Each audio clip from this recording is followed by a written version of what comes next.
Pues nadie te ama como yo, pues nadie te ama como yo. Mira la cruz, esa es mi más grande prueba. Nadie te ama como yo. Bienvenidos a Creciendo Juntos en Nuestra Fe Católica, el programa que le ayudará a conocer la riqueza de su fe y a profundizar en su relación personal con Jesucristo en su iglesia. Y ahora con ustedes, el Padre Julián Cardona. Nadie te ama como yo. Buenos días para todos ustedes. Los saludamos con el gozo inmenso de permanecer unidos en la fe y de encontrarnos semana tras semana a través de este programa que la tecnología hace posible, en el que meditamos en torno a la palabra de Dios, que nos saciamos de nuestra hambre y de nuestra sed, que solamente la gracia de Dios, el amor de Dios puede llenar y puede colmar.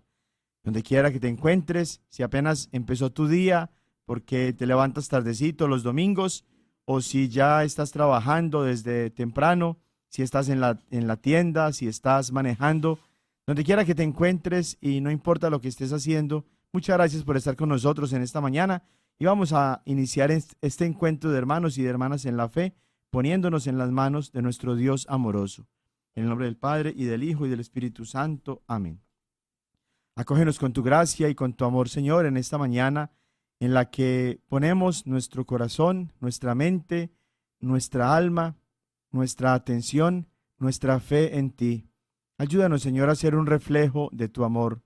Permite que las personas con las que nos encontramos cotidianamente, que son regalos tuyos, se lleven de nosotros una impresión que corresponde a la de alguien que se encontró con un cristiano, con una cristiana.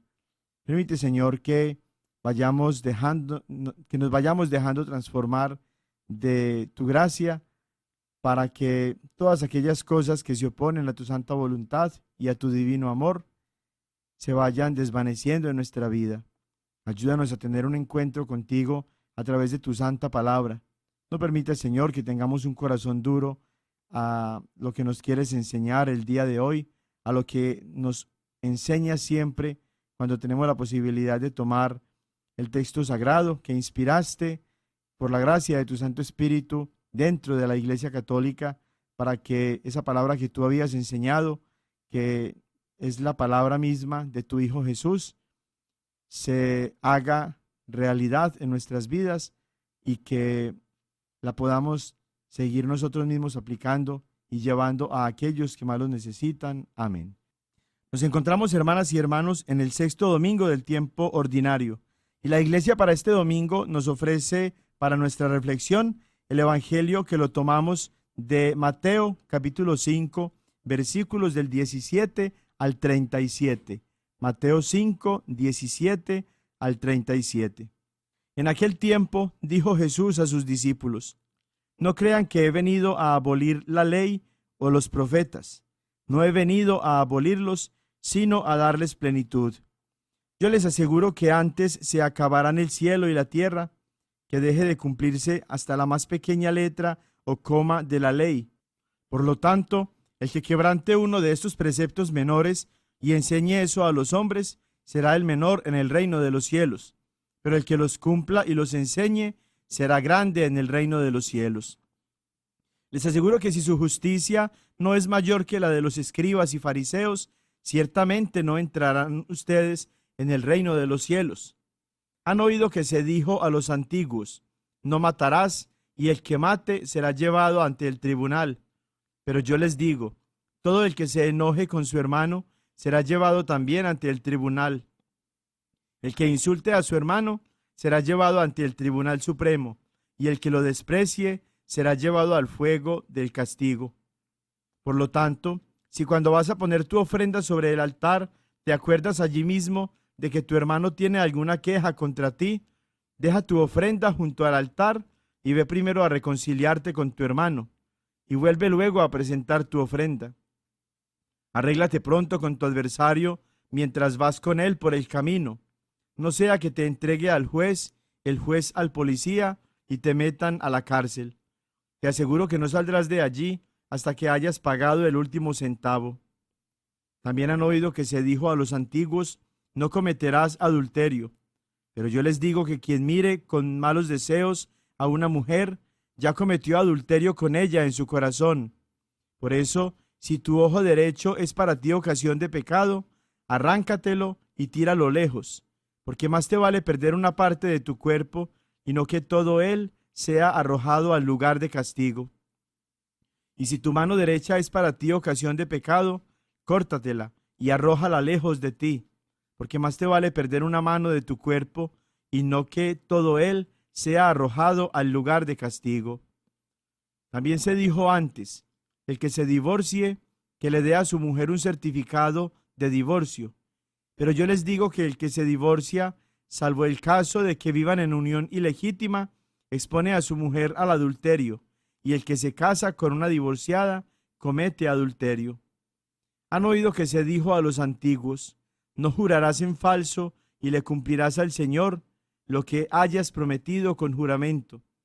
Pero yo les digo: no juren de ninguna manera, ni por el cielo, que es el trono de Dios, ni por la tierra, porque es donde Él pone sus pies, ni por Jerusalén, que es la ciudad del gran Rey. Tampoco jures por tu cabeza, porque no puedes hacer blanco o negro uno solo de tus cabellos. Digan simplemente sí cuando es sí, no cuando es no. Lo que se diga de más viene del maligno. Palabra del Señor.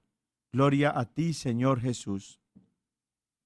En este domingo, la voluntad de Dios expresada en su ley es el centro de nuestra meditación como cristianos, como discípulos, como bautizados, como hijos y como hijas de Dios. Hay que decir en primer lugar que Dios tiene más autoridad y más poder sobre nosotros que cualquier autoridad o poder humano que nosotros podamos encontrar y al que nosotros nos podamos someter.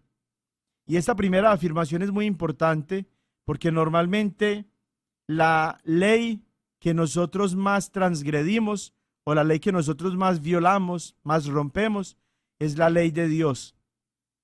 Las leyes humanas tendemos nosotros a seguirlas, a observarlas, a cumplirlas con más fidelidad, sobre todo cuando se nos impone como algo que nosotros no podemos evitar o de lo que nosotros no podemos librarnos. Pagar los impuestos, por ejemplo, conducir observando todas las normas de tránsito, los compromisos que tenemos en el trabajo, las mismas consideraciones éticas que tenemos nosotros para vivir en sociedad. Todas estas normas que son tan importantes no son tan fundamentales, no están en la esencia de nuestra vida como lo es la voluntad de Dios a través de las leyes que Él mismo nos ha dictado.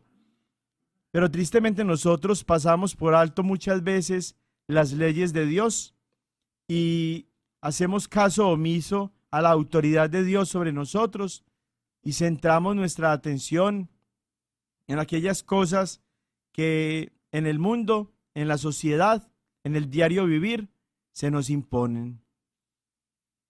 Como no está Dios visiblemente para nosotros como una persona más, como Dios tiene tanta paciencia, tanta misericordia con nosotros, se nos hace muy fácil muchas veces hacer caso omiso de lo que Dios quiere de nosotros. Hoy nos está llamando el Señor a interiorizar su palabra, su ley. Una ley que no tenemos ya necesidad de tenerla escrita en tablas de piedra, como cuando Dios se la entregó a Moisés allá en Éxodo capítulo 20. Una ley que, como nos dicen las Escrituras, en muchas partes ha sido escrita ya en el corazón de cada uno de nosotros, porque en nuestra propia conciencia ya sabemos qué es bueno para hacerlo y qué es malo para evitarlo. una ley que está orientada a nuestra salvación, a nuestra felicidad, al pleno desarrollo de lo que somos nosotros como seres humanos, como hijos e hijas de Dios. Los hermanitos protestantes consideran la letra de la ley como lo más importante. Hoy Jesús nos viene a enseñar que aunque la ley es muy importante, no es la letra como tal de la ley, tal y como lo creían los judíos y como ahora lo creen los protestantes, sino el espíritu de la ley, es decir, aquella motivación, aquella actitud, aquel comportamiento, no solamente exterior, sino también interior, que observa a la persona en relación con sus acciones, sus palabras, sus obras, sus deseos, sus gestos, sus actitudes. Jesús nos viene a mostrar que no se trata de cumplir la ley al pie de la letra y pensar que ya somos buenos y justos por hacerlo de esa manera. Jesús va más allá porque viene a decirnos que a la ley Él viene a darle plenitud o cumplimiento o perfección. Jesús es el único que ha podido cumplir plenamente la totalidad de la ley. Por eso cuando estaba entregando ya su espíritu al Padre, ya casi en el momento de su muerte, dice Jesús, todo está cumplido. Todo el Antiguo Testamento, como estaba orientado a preparar al pueblo de Dios para un testamento mayor, para una alianza mayor, Jesús la cumplió. Cada uno de los mandamientos los cumplió Jesús en su plenitud, a cabalidad. Tú y yo, mi hermana y hermano, no podemos, desde nuestra debilidad y desde nuestra limitación, cumplir a cabalidad los mandamientos, sobre todo cuando los meditamos y cuando los aplicamos a nuestra vida, no con el mensaje limitado de la palabra que está escrita pues allí en los mandamientos, sino con el espíritu de la ley, tal y como Jesús nos lo revela hoy. Es por eso que tú y yo necesitamos acercarnos con mucha humildad y también con mucha frecuencia al sacramento de la reconciliación, porque sabía Jesús que nuestros pecados son parte de nuestra vida humana y que es la gracia de Dios la que nos está ayudando siempre a irnos justificando, a irnos santificando, y que sin Dios no podemos hacer nada. Y es por eso que Jesús, antes de partir al Padre, le comunicó a sus apóstoles el poder de perdonar los pecados. Reciban el Espíritu Santo. A quienes ustedes perdonen los pecados, les quedan perdonados. A quienes ustedes se los retengan, les quedan retenidos. Con esto Jesús estaba abriendo las puertas de la misericordia divina para beneficio de nosotros que tanto la necesitamos, y había dejado Jesús una iglesia en la que él mismo prometió quedarse y se quedó de hecho todos los días hasta el fin del mundo en el sacramento de la Eucaristía. Pues así también Jesús decidió dejar por todos los días hasta el fin del mundo su misericordia para nosotros en el sacramento de la reconciliación. Cuando nosotros vamos a confesarnos, preparamos nuestra conciencia en el examen de conciencia, siguiendo justamente lo que la ley de Dios nos manda en cada uno de los 10 mandamientos. Pero no estamos fijados solamente en la palabra de la ley, sino en el nuevo espíritu que Jesús viene a ponerle a esta ley para darle la plenitud. Espíritu este que se plenifica en el amor, porque es el amor a Dios el que nos lleva a luchar contra el pecado para no traicionar ese amor de Dios, esa misericordia que Dios nos ofrece, y para tratar de alguna manera de hacernos dignos de ese amor y de esa misericordia del Señor, aunque nunca lo vamos a poder ser plenamente. Es el amor lo que nos lleva también a tratar al prójimo de la mejor manera posible, sea nuestro esposo, esposa, hijos, hijas, hermanos, hermanas, compañeros de trabajo, de escuela, personas de este mundo. Todo ser humano es nuestro prójimo y nosotros, por el amor, Solo por el amor tenemos la capacidad de tratar a todas las personas tal y como Dios quiere. Es también por el amor que nosotros cuidamos de nosotros mismos, de nuestro cuerpo, de nuestra salud, de nuestra relación con Dios a través de la vida espiritual, de todas estas cosas que hacen pues parte de nuestra vida personal, porque el mandato de Dios, la nueva ley del Nuevo Testamento, que es la ley del amor, se nos presenta como la necesidad de amar a Dios por encima de todas las cosas y de amar al prójimo como nos amamos a nosotros mismos. Esas tres dimensiones del amor son las que se convierten en la esencia del espíritu de la ley que viene Jesús a enseñarnos en los mandamientos. Ya no dependemos nosotros de la ley pesada, de la letra de la ley en el Antiguo Testamento, sino del nuevo espíritu de la ley que está animado por el amor. Que esta reflexión que nos hace Jesús el día de hoy acerca de nuestra necesidad de cumplir la voluntad de Dios en nuestra propia vida, nos lleve a tener una conciencia recta que nos permita mirar no los pecados del prójimo, sino nuestros propios pecados con humildad y con un deseo de cambio, para que nos vayamos transformando en los hombres y mujeres nuevos que Dios quiere, para lo cual el mismo Dios nos ha enviado la gracia de su Santo Espíritu. Amén.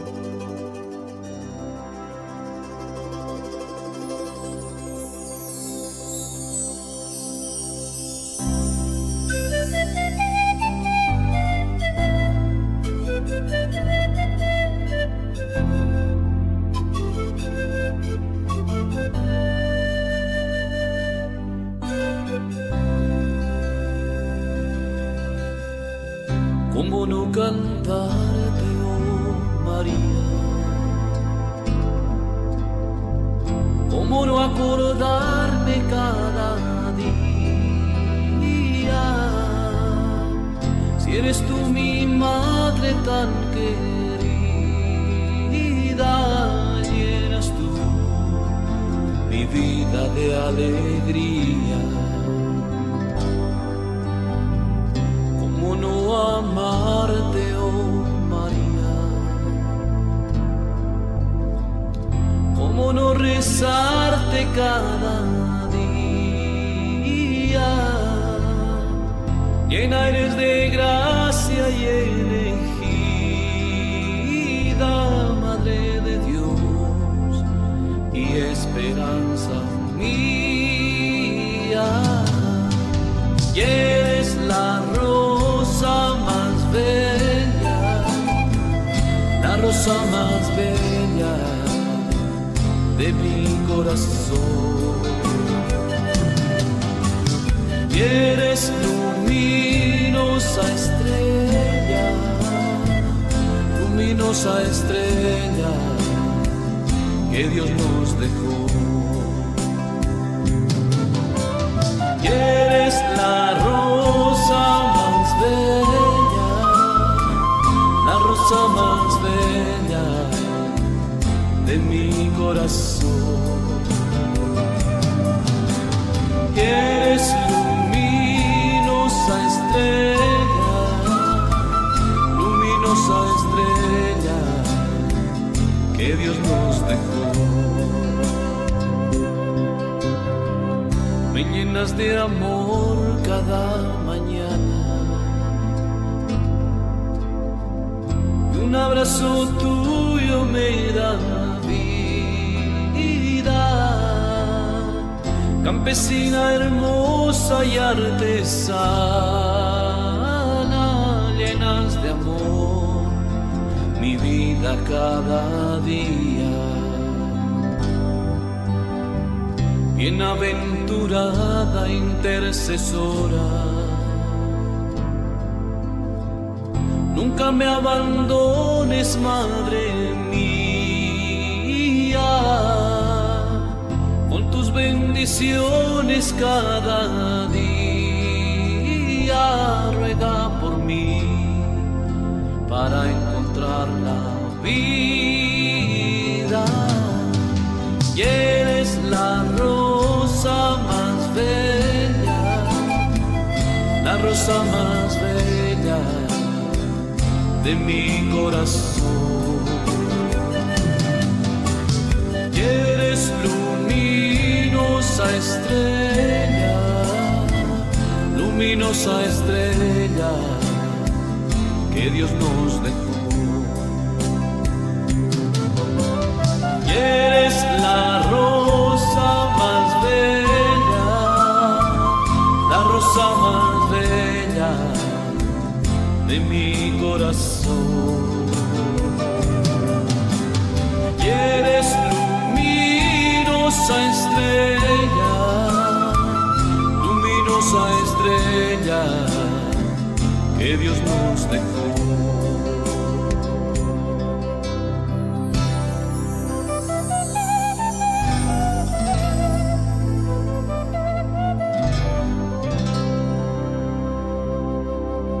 De contemplar en oración este mensaje tan hermoso que el artista hace canción al exaltar las virtudes, las cualidades de la Virgen María, y por tanto nuestro deseo y también nuestra necesidad de elogiar a aquella a la que ya el Padre a través del arcángel San Gabriel elogió como llena de gracia, que ha sido sostenida por la gracia de Dios desde antes, inclusive de su nacimiento, y que también el Espíritu Santo elogió a través de la prima de la Virgen María, Santa Isabel, cuando la llama Madre del Señor, y cuando la llama también bendita entre todas las mujeres, así también como es bendito el fruto de su vientre, Jesucristo nuestro Señor, así como la ha elogiado la Iglesia desde hace 2000 años, también nosotros sentimos la necesidad de elogiar, de alabar a nuestra Madre Santísima, y con ella adoramos a Cristo nuestro Señor, al Padre y al Espíritu Santo, a la Santísima Trinidad, al Dios del cielo y de la tierra, creador y dueño de todo. Y hemos venido en el transcurso de estas semanas meditando en todos estos pasajes que son la esencia de nuestra fe cristiana católica y que aparecen en la Santa Biblia, que son la esencia bíblica también de nuestra fe, y que se convierten en oración en el rezo del Santo Rosario. Y antes de adentrarnos propiamente a lo que es la estructura del rosario, necesitamos presentar estos antecedentes bíblicos del rosario, para darnos cuenta, como nos dice el Papa Pablo VI, San Pablo VI, que el rosario es la síntesis de todo el Evangelio, porque a través del rosario nosotros podemos meditar en los misterios centrales de nuestra fe, a través de la vida, pasión, muerte, resurrección y glorificación del Señor. Cada una de estas cosas, cada uno de estos momentos, mejor, siempre de la mano de la Santísima Virgen María.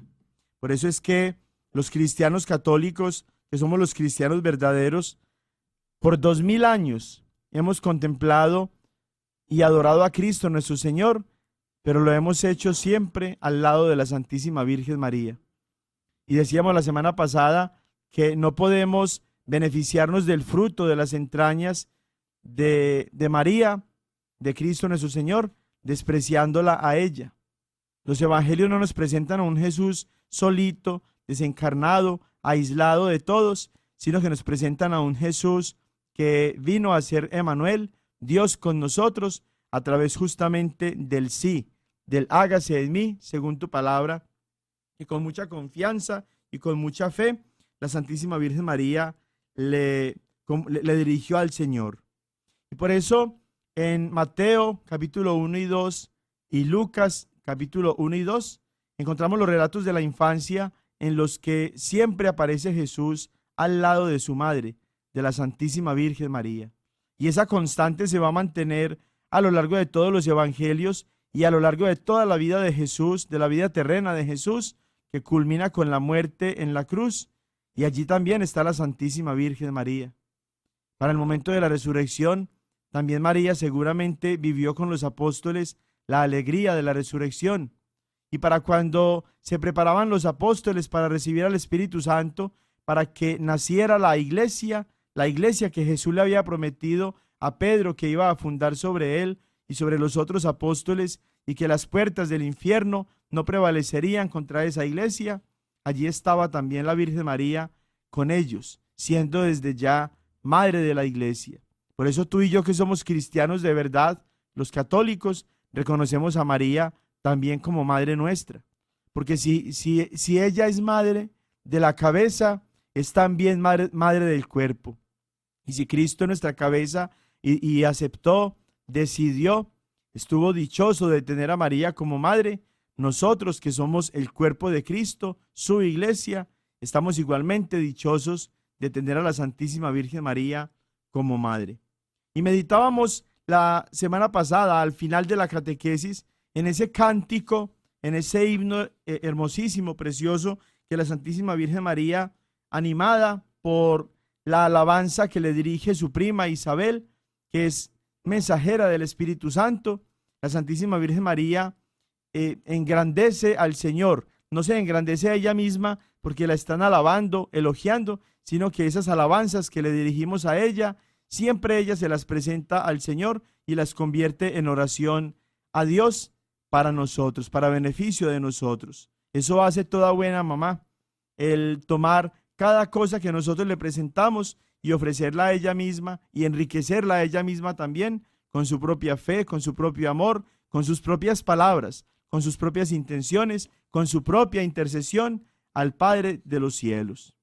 Seguimos entonces meditando en estos antecedentes bíblicos de la infancia de Jesús para adentrarnos después a los datos finales de la historia del Santo Rosario. Y para eso vamos entonces a tomar del capítulo 2 del Evangelio de San Lucas, los versículos 1 al 18.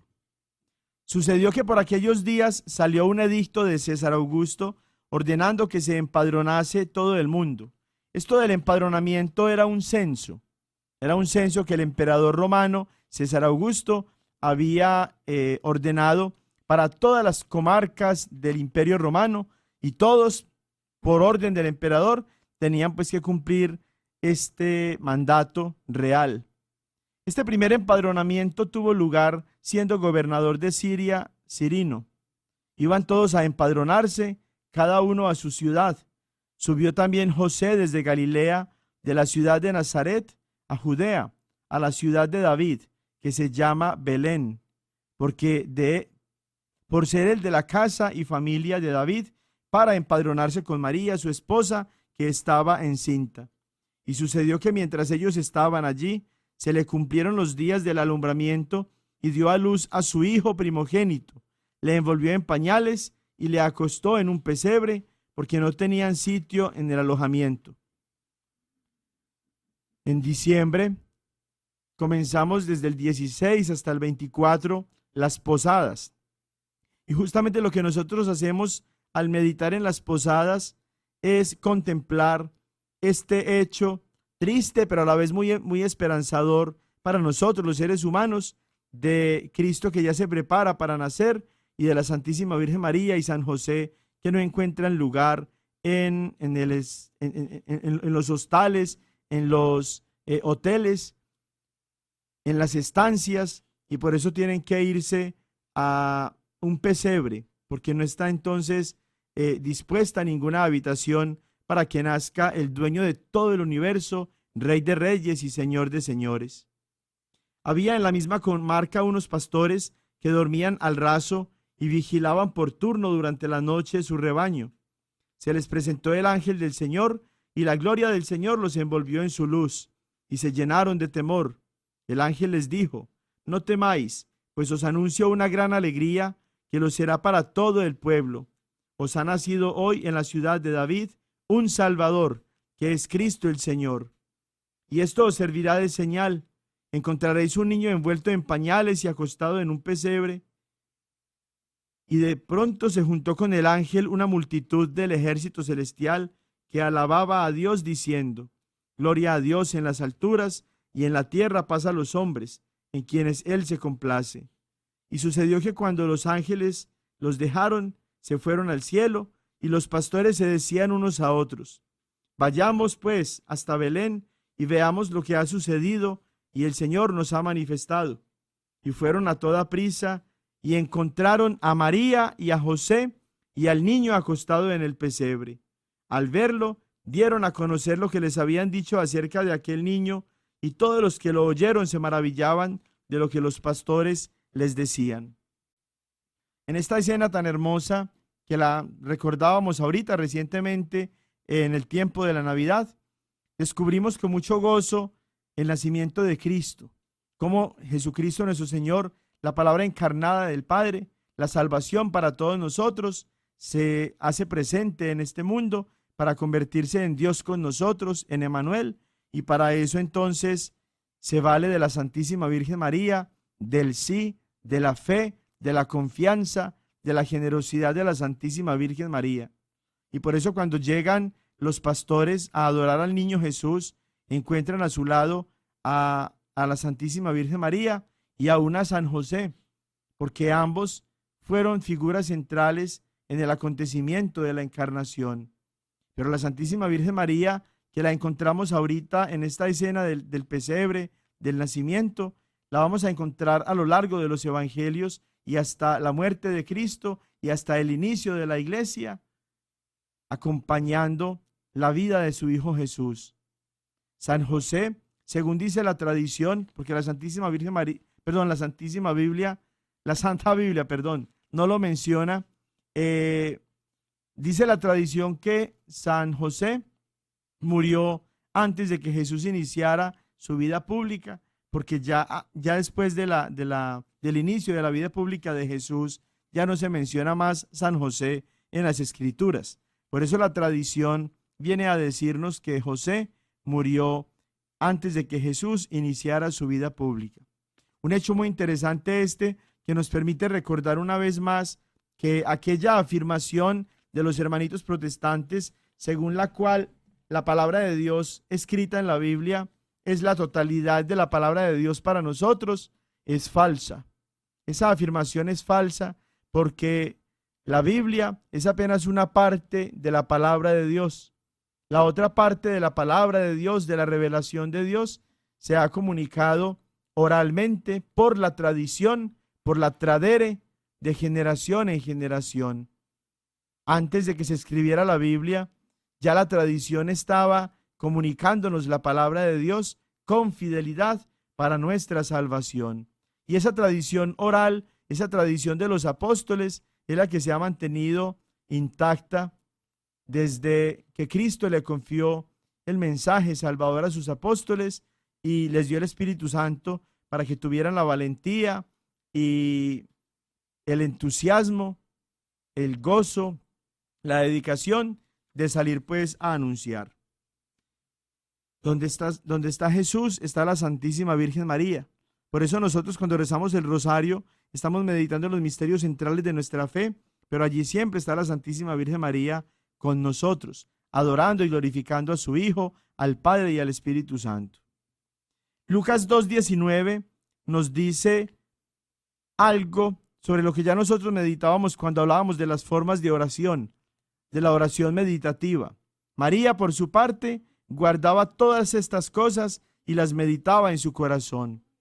Todos estos eventos de la primera infancia de Jesús, de los primeros años de vida de Jesús, quedaron consignados, guardados celosamente con mucho amor en el corazón de la Santísima Virgen María.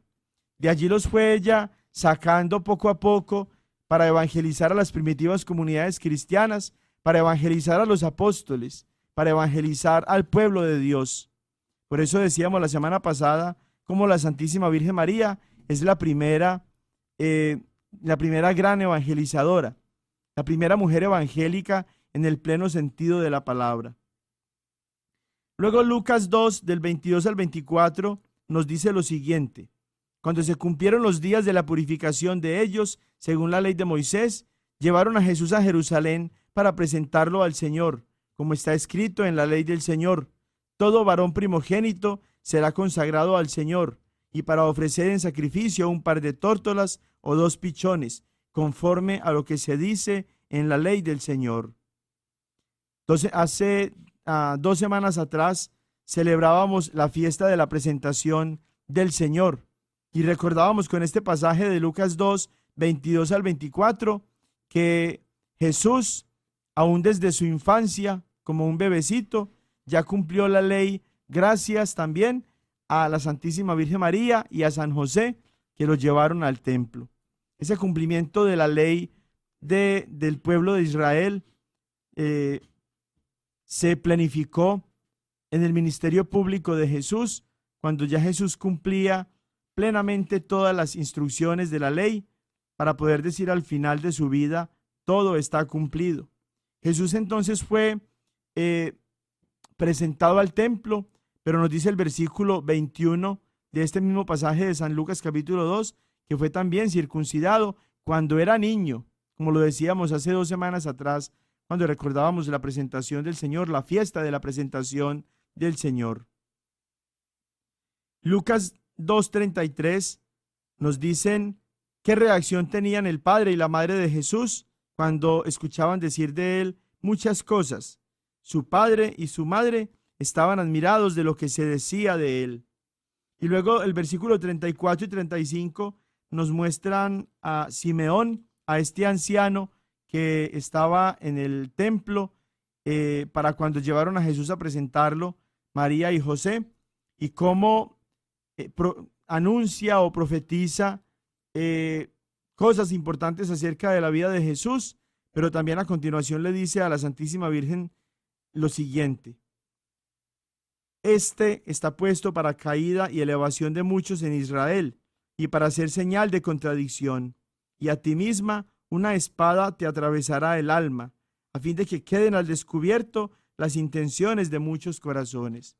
Con esto el anciano Simeón estaba no solamente anunciando lo que iba a hacer Jesús en su ministerio público, en su vida, como nuestro Salvador, como Dios con nosotros, sino que iba también a profetizar la pasión que junto con Jesús, la Santísima Virgen María iba también a padecer, porque cada latigazo, cada martillazo, cada caída, cada piedra que se incrustaba en la carne lastimadísima de nuestro Señor durante su pasión, cada clavo que sostenía el cuerpo de Jesús en la cruz, cada insulto, cada improperio, cada burla, no solamente lo sufrían Jesucristo nuestro Señor, sino que también en su corazón de madre y en su propia carne, podríamos decir, lo sufría también la Santísima Virgen María. Este mismo capítulo de Lucas 2, ahora del 41 al 50, nos muestra la procesión, la peregrinación que hacen el niño Jesús con sus papás a Jerusalén. Y dice así, Lucas 2, 41 al 50. Sus padres iban todos los años a Jerusalén a la fiesta de la Pascua. Cuando tuvo 12 años, subieron ellos como de costumbre a la fiesta, y al volverse, pasados los días, el niño Jesús se quedó en Jerusalén, sin saberlo sus padres. Pero creyendo que estaría en la caravana, hicieron un día de camino y le buscaban entre los parientes y conocidos. Pero al no encontrarle, se volvieron a Jerusalén en su busca. Y cuando al cabo de 3 días le encontraron en el templo sentado en medio de los maestros, escuchándoles y preguntándoles. Todos los que le oían estaban estupefactos por su inteligencia y sus respuestas. Cuando le vieron, quedaron admirados, y su madre le dijo: Hijo, ¿por qué nos has hecho esto? Mira, tu padre y yo, angustiados, te andábamos buscando. Él les dijo: ¿Y por qué me buscaban? ¿No sabían que yo debía estar en la casa de mi padre? Pero ellos no comprendieron la respuesta que él les dio. Una vez más está este incidente doloroso para María y José, porque se pierde el niño Jesús, y ante la angustia de un corazón maternal y de un corazón paternal, salen María y José en busca de Jesús, encontrándolo en el templo, sentado con los maestros de la ley, meditando pues en la palabra de Dios. Jesús se dedica a las cosas de su Padre del cielo, y allí, a su lado, está la Santísima Virgen María. En este caminar en la fe propio del pueblo judío, cuando iban a Jerusalén, no solamente subió Jesús solito, subió con su madre y con su padre putativo, con San José. Y es interesante porque los hermanos protestantes suelen afirmar, malinterpretando la palabra hermanos de Jesús, o la expresión mejor hermanos de Jesús, entendiéndola a ellos como que esos hermanos y hermanas de Jesús son hijos de la Virgen María. Pero una corroboración de que eso es falso es lo que nos ofrece el evangelista San Lucas cuando a los 12 años de la infancia de Jesús, suben ellos a Jerusalén. No hay hijos de la Virgen María que vayan junto con María y José y el niño Jesús. La Biblia solamente menciona como hijo de María a Jesús. A los 12 años ya de vida de Jesús en esta tierra, de esta vida terrena, no se mencionan más hermanos de Jesús en el sentido carnal, es decir, no se mencionan más hijos de la Santísima Virgen María. Eso solamente está en la mente dañada y manipulada por el demonio de todos estos pastores protestantes. Lucas 2:51 nos ofrece dos verdades muy hermosas en relación con este Jesús acerca de cómo él vivía su vida doméstica. En primer lugar, nos dice que después de este incidente de que se perdió allá en Jerusalén, bajó con ellos y vino a Nazaret y vivía sujeto a ellos. Y aquí en este pasaje se nos aclara con quién bajó Jesús a Nazaret. No bajó con María, José y sus otros hermanos carnales, como dirían los protestantes, sino que bajó solamente con María y José a Nazaret y vivía sujeto a ellos. El Dios Todopoderoso, creador del cielo y de la tierra, la palabra encarnada del Padre, por quien todo fue hecho, el que tiene más poder y autoridad sobre nosotros que nadie más en el universo, como hombre se somete a la autoridad, a la voluntad de sus papás. Un ejemplo muy grande para nosotros que somos hijos, para que sigamos siendo obedientes a nuestros padres, pero también un ejemplo muy grande para nosotros como cristianos, para que sepamos ponernos a las órdenes también de nuestra Madre Santísima y aún de San José, que es el patrono de la Iglesia, para vivir nuestra fe cristiana católica. Y luego el versículo 51 termina con la Santísima Virgen María nuevamente guardando en su corazón todas estas cosas que pasaban, con las que después ella misma iba a ser la primera evangelizadora, la primera en comunicar la fe cristiana a la iglesia naciente en la persona de los apóstoles y de los primeros cristianos. Hasta aquí, hermanos, tenemos estos antecedentes bíblicos del Santo Rosario que nos permiten ver cómo todos los misterios del Rosario que nosotros tenemos en cuenta en las oraciones que se hacen día a día de estas meditaciones en torno a la vida, pasión, muerte y resurrección y glorificación de nuestro Señor Jesucristo, no son un invento de la Iglesia, sino que son la esencia de nuestra fe puesta en oración a través del rezo del Santo Rosario. Gracias a todos estos relatos bíblicos de aquellos evangelistas, Mateo y Lucas, que se dedicaron a registrar por escrito para las generaciones venideras el testimonio de fe de los primeros cristianos sobre la Sagrada Familia de Nazaret, pero principalmente sobre la Santísima Virgen María, podemos entonces descubrir que ella, la Madre de Cristo y Madre de la Iglesia, Madre de los verdaderos cristianos, a lo largo de toda la historia del cristianismo, ha sido venerada con el título de Madre de Dios. La mejor prueba, lo vamos a ver más adelantito, pero se lo recuerdo de una vez, la mejor prueba bíblica que tenemos nosotros de la Santísima Virgen María como Madre de Dios, como Madre de uno que es Dios, como Madre de Jesús que es Dios, es lo que le dice a la Santísima Virgen María, su prima Santa Isabel, allá en Lucas 1:43. ¿Quién soy yo para que me visite la madre de mi Señor? La madre de mi Kyrios, es decir, la madre de mi Dios. Allí Santa Isabel, llena del Espíritu Santo, está llamando a María Theotokos, Madre de Dios. Esto solamente lo niegan los hermanos protestantes. Ellos que no son cristianos y que no tienen el Espíritu Santo son los que hasta se niegan a creer lo que su propia Biblia Reina Valera o del Nuevo Mundo presenta, pero es claro allí lo que aparece, y en griego está más claro todavía. Cuando se habla de la Madre del Señor, se habla de un Señor, no el Señor de la tienda, el Señor que maneja el taxi, no, es el Kyrios, el Señor, Dios con nosotros. Por eso dice la Santísima Virgen María frente a este hecho: en Lucas 1:48, que todas las generaciones de nosotros, de los verdaderos cristianos, la vamos a llamar bienaventurada. Esa alabanza, ese culto de alabanza y de veneración comenzó con Santa Isabel y ha sido ininterrumpido por 2000 años hasta nuestros días. Y tú y yo, como cristianos verdaderos, como católicos, seguimos cumpliendo esta palabra de Dios y esta profecía de la Santísima Virgen María cuando la reconocemos a ella como dichosa, bienaventurada, cuando le damos un culto que no es de adoración, como nos calumnian tristemente los hermanos protestantes, sino un culto de amor, de cariño, de devoción, de reverencia, de respeto, por ser ella la mujer tan especial, no solamente para nosotros como cristianos, a lo largo de toda la historia del cristianismo, que es de 2000 años, no de 500 como los protestantes, sino que también es especial para el Padre, para el Hijo y el Espíritu Santo, porque María es en el testimonio de la Iglesia durante estos 2000 años, hija del Padre, madre del Hijo y esposa del Espíritu Santo.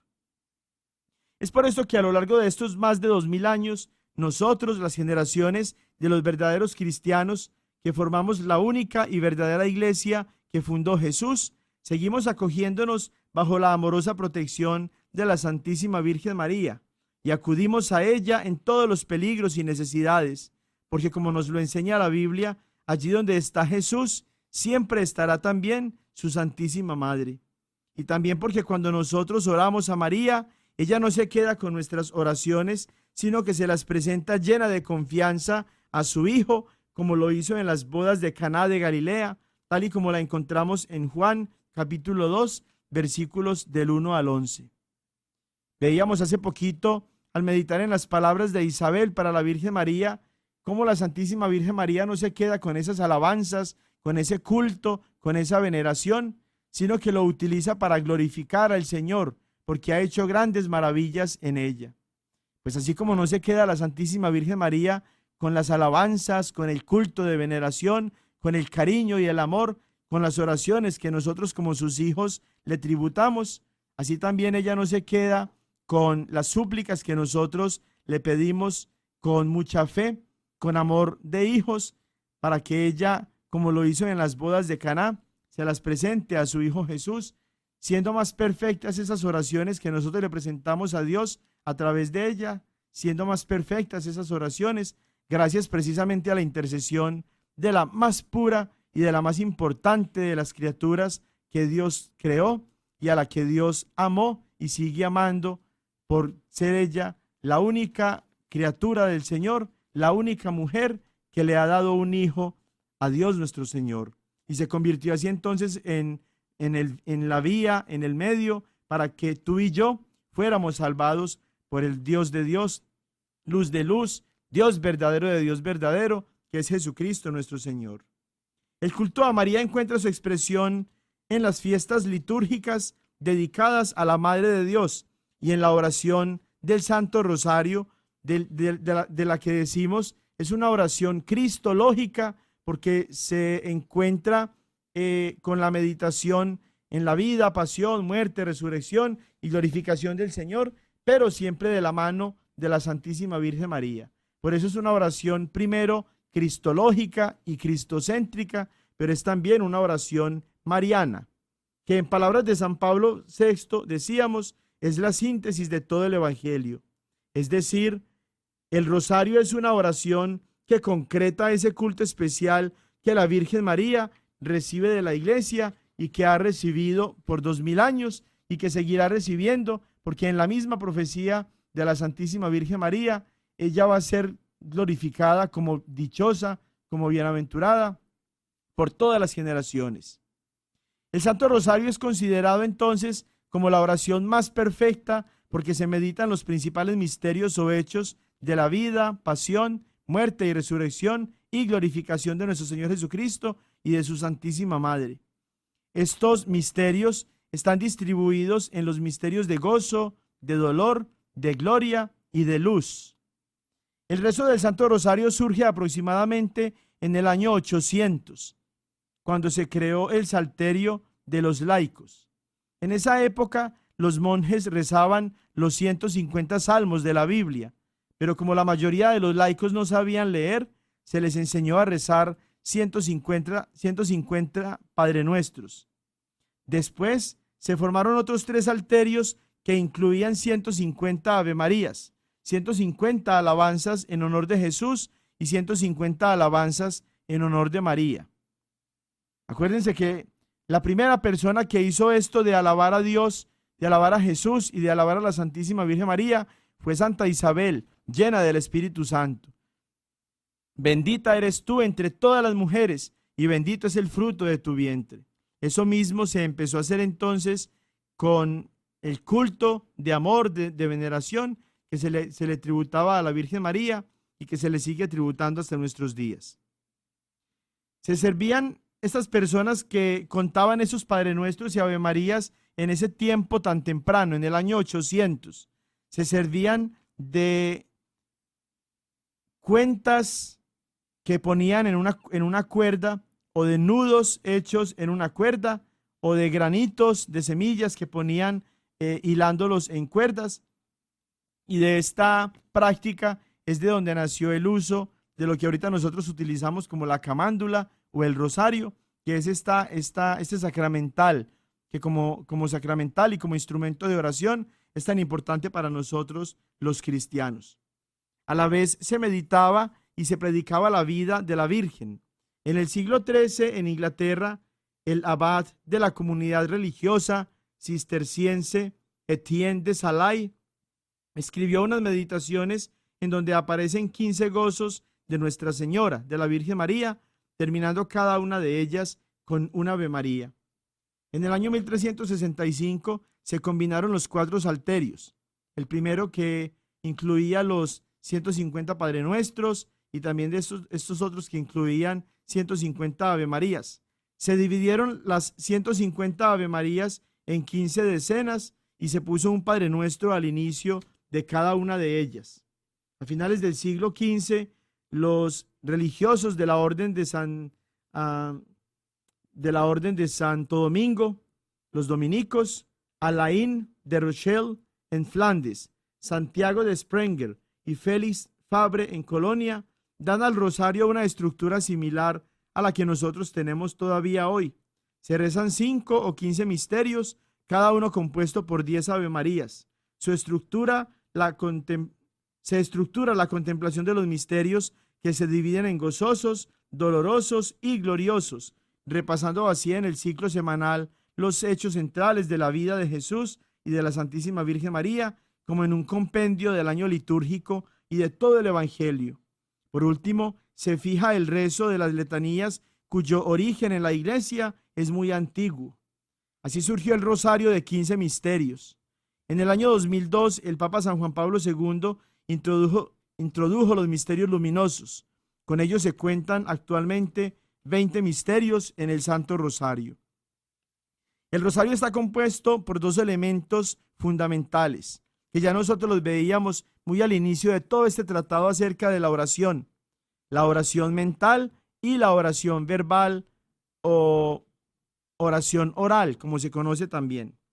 La primera, la oración mental, consiste en la meditación de los 4 misterios gozosos, dolorosos, gloriosos y luminosos, ¿cierto? La oración verbal consiste en recitar las 20 decenas, que es el rosario completo, o 5 decenas del Ave María, encabezadas por un Padre Nuestro. Lógicamente, cuando nosotros estamos haciendo el Santo Rosario, estamos uniendo nuestra mente a las palabras que salen de nuestra boca. No nos dejamos distraer cuando estamos nosotros en la oración del Santo Rosario, sino que lo que nuestra boca va diciendo, nuestra mente lo va contemplando y nuestro corazón, como el corazón de la Santísima Virgen María, va guardando todas estas cosas en el corazón. El rosario es una oración simple, humilde, como la Santísima Virgen María lo es, y que podemos rezar con ella. Con el Ave María invitamos a nuestra Madre a que rece por nosotros y rece con nosotros y adore a Dios con nosotros. No la adoramos a ella como tristemente pues nos calumnian los enemigos de Dios, porque son enemigos de la Iglesia de Dios. Al unir su oración a la nuestra Santísima Virgen María nos ayuda a que nuestra oración se haga más poderosa, porque la Virgen siempre recibe lo que ella pide. Jesús, ya lo vimos en las bodas de Caná, no le niega nada a la Santísima Virgen María. Por eso cuando nosotros oramos con ella, esas oraciones seguramente se cumplen porque nuestra Madre está intercediendo por nosotros. La Iglesia recibió el Santo Rosario en su forma actual en el año 1214 de una forma milagrosa. La Virgen se apareció a Santo Domingo de Guzmán y se lo entregó como un arma poderosa para la conversión de unos herejes, es decir, de unas personas que tomaban la enseñanza cristiana y la manipulaban a su voluntad, enseñando errores en contra de la palabra de Dios y de la revelación de Dios. A eso se le conocen como los herejes. Y estos herejes recibían como nombre albigenses, así se identificaban ellos, herejes albigenses, así también como otros pecadores de esos tiempos que estaban pues viviendo según la voluntad del demonio y no según la voluntad de Dios.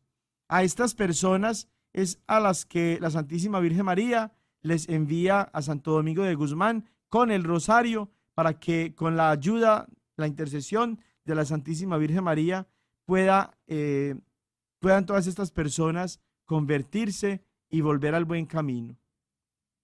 En aquellos tiempos, algunos países de Europa estaban padeciendo la negativa y desastrosa influencia de ciertos autores quienes, malinterpretando las Sagradas Escrituras, enseñaban errores monstruosos contra la fe cristiana verdadera que atentaban contra la conciencia moral, la identidad cristiana, la devoción y la vida espiritual del pueblo. Estas doctrinas engañosas y malvadas eran, como decíamos ahorita, las herejías, las cuales alejaban a muchas personas de la fe cristiana y enfriaban el fervor de muchas otras. Un panorama no muy lejano a lo que las sectas protestantes, con esas mismas herejías de aquellos tiempos, hacen en estos días y desde hace 500 años. Una de esas herejías más dañinas y lamentables fue la herejía de esta de la que les hablaba, la herejía albigense. La persona que creía los engaños, las mentiras de esta herejía, empezaban a afirmar que existían dos dioses, uno del bien y otro del mal, que el bueno creó lo espiritual y que el malo creó todo lo material. Como consecuencia, para los albigenses, todo lo material es malo. El cuerpo es material, por tanto el cuerpo es malo. Jesús tuvo un cuerpo, por consiguiente Jesús no es Dios.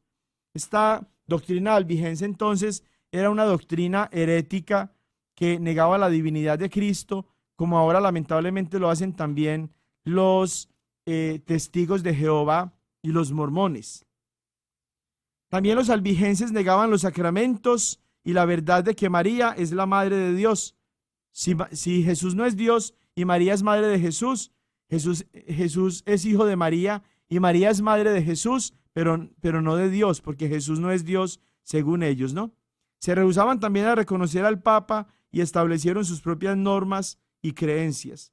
Después de que la Virgen María se apareciera a Santo Domingo, salió de allí lleno de celo, con el rosario en la mano. Efectivamente se dedicó a propagarlo por muchos lugares, lo predicó y enseñó a los fieles cómo rezarlo, y con gran éxito, porque muchos albigenses volvieron a la fe católica. Cuando quieren los enemigos de una persona ofenderla de la manera más triste y más ofensiva, atacan siempre a la mamá, ¿cierto? Por eso está esa expresión, hijo de aquellos pues que quieren como hacerlo sentir a uno enojado y ofenden a la mamá de uno. Lo mismo hacen los protestantes, el demonio a través de los protestantes, cuando ofende a la mamá de Jesús, y por eso se convierte eso en una enseñanza demoníaca en los labios de los hermanos protestantes. Ojalá, hermanos y hermanas, que nosotros como cristianos católicos, como cristianos verdaderos, sigamos defendiendo nuestra fe y defendiendo también con el amor de hijos a nuestra Madre, la Virgen Santísima. Y que la bendición de Dios Todopoderoso, Padre, Hijo y Espíritu Santo, descienda sobre ustedes y los acompañe siempre. Feliz y bendecida semana. Ven con nosotros al caminar, Santa María, ven. la Diócesis de Knoxville y la Parroquia de Santo Tomás Apóstol de Lenoir City, les agradecemos por habernos acompañado en Creciendo Juntos en Nuestra Fe Católica.